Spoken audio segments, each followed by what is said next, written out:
everybody, we're back. My next guest tonight is an Emmy award-winning comedian and best-selling author. Now, beginning next month, his television show Late Line can be seen on Showtime. Please welcome Al Franken.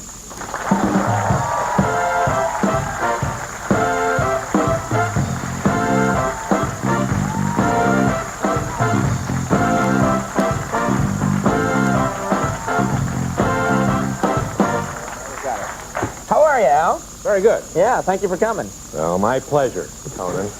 You big phony. Now, of course, so much to talk about here. You got to be happy that the presidential race is starting to heat up now. This is what you do. You comment on the political scene, and everyone's talking about George W. Bush. And there's this rumor that, of course, that he used drugs when he was a young man. And I was curious. You know these people. Have you talked to the guy? Do you have any evidence? Do you have? Well, I don't care about it, first of all. Right. And I met him in Iowa. I was covering straw poll for George magazine. Mm-hmm. Seemed like a terrific guy. Mm-hmm. And I told him, I said, and the coke stuff was hitting me, and I said, I don't care what you did in the past, but since I'm in Iowa, I have to ask you, have you ever manufactured crystal meth? And did you really ask him that? yeah, and he laughed. But, and this is important, he did not deny. He had a factory going in the 80s. Yeah. Well, I think you can do it in like a bathtub or something. Yes, you can. Anyway, but he has said, you know, and this is a quote, what I did as a child should not be relevant. And I agree with him. If he was snorting coke when he was 8, shame on his folks. But they were busy, I guess. Well, yeah. It's like, putting a kid in front of the TV, you know, keeps him busy. Now, what about...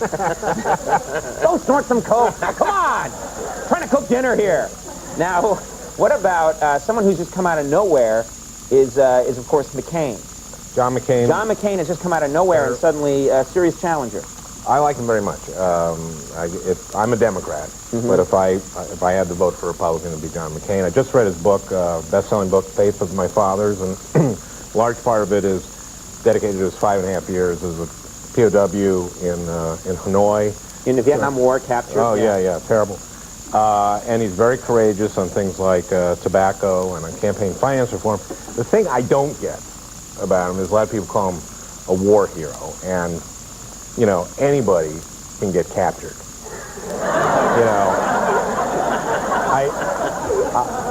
I think the point is to capture the other guy.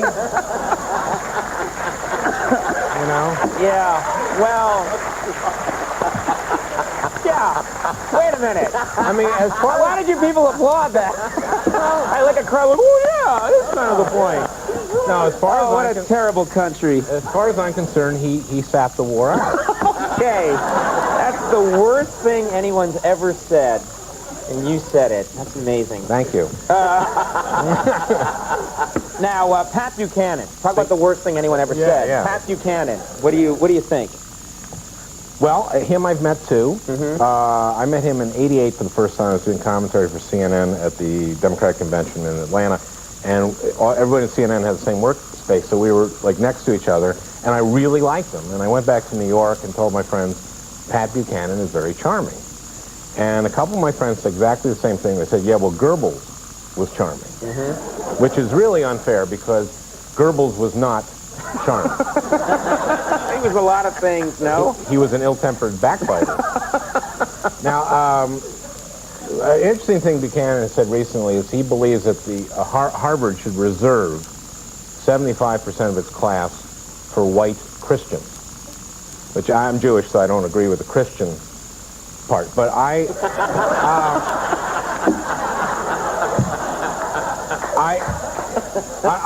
I'm an alum, and I went there for my 25th reunion a couple years ago, and I noticed that like about 20% of the graduates are Asian or Asian Americans, and I remember thinking to myself, they've got to stop admitting these people based on merit.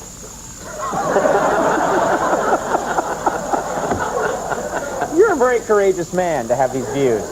Well, yeah. I applaud you. Donald Trump?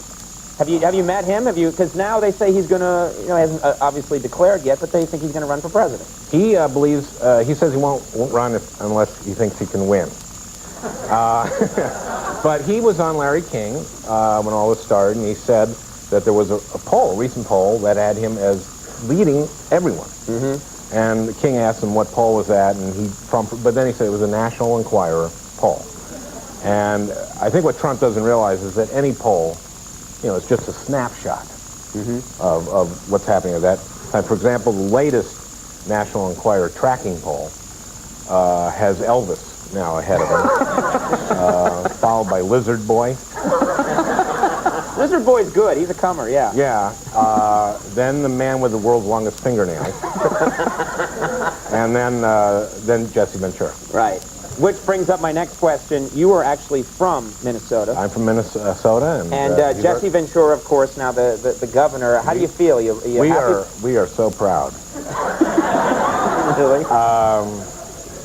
Especially, recently the Playboy interview, where he said that organized religion is a sham, a crutch for weak-minded people. And he got in a little trouble for that, but what I really liked about it was his excuse. What he said was, at least I was being honest. Which I really like. It's like, I think the governor of Minnesota ought to be allowed to have sex with minors. Hey, at least I'm being honest.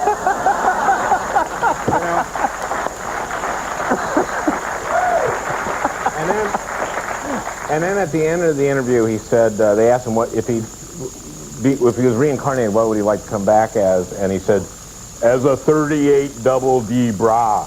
I remember that, yeah. We are so proud. He's a good man to have around. Now, before we go, we got to run, but Late Line, your TV show, is now going to the cable channel Showtime. Is that right? Well, yeah. What happened is they're going to run some of the unaired shows. We were canceled by NBC. Yeah. I think they have their heads up their ass, frankly. I disagree. Well, Finest network on TV. Yeah, well, you feel that way because you're still on the air. Anyway. Yes, I do. Yes. And when they cancel me, I'll say they have their heads up their asses. Yeah. But anyway, Showtime, a very someone had the foresight to see that this is this highly acclaimed show and put it on the air. So, in fact, you guys did a great show. We did a guest episode. Yeah. And we're airing 5 unseen episodes and then 2 of the encore classic.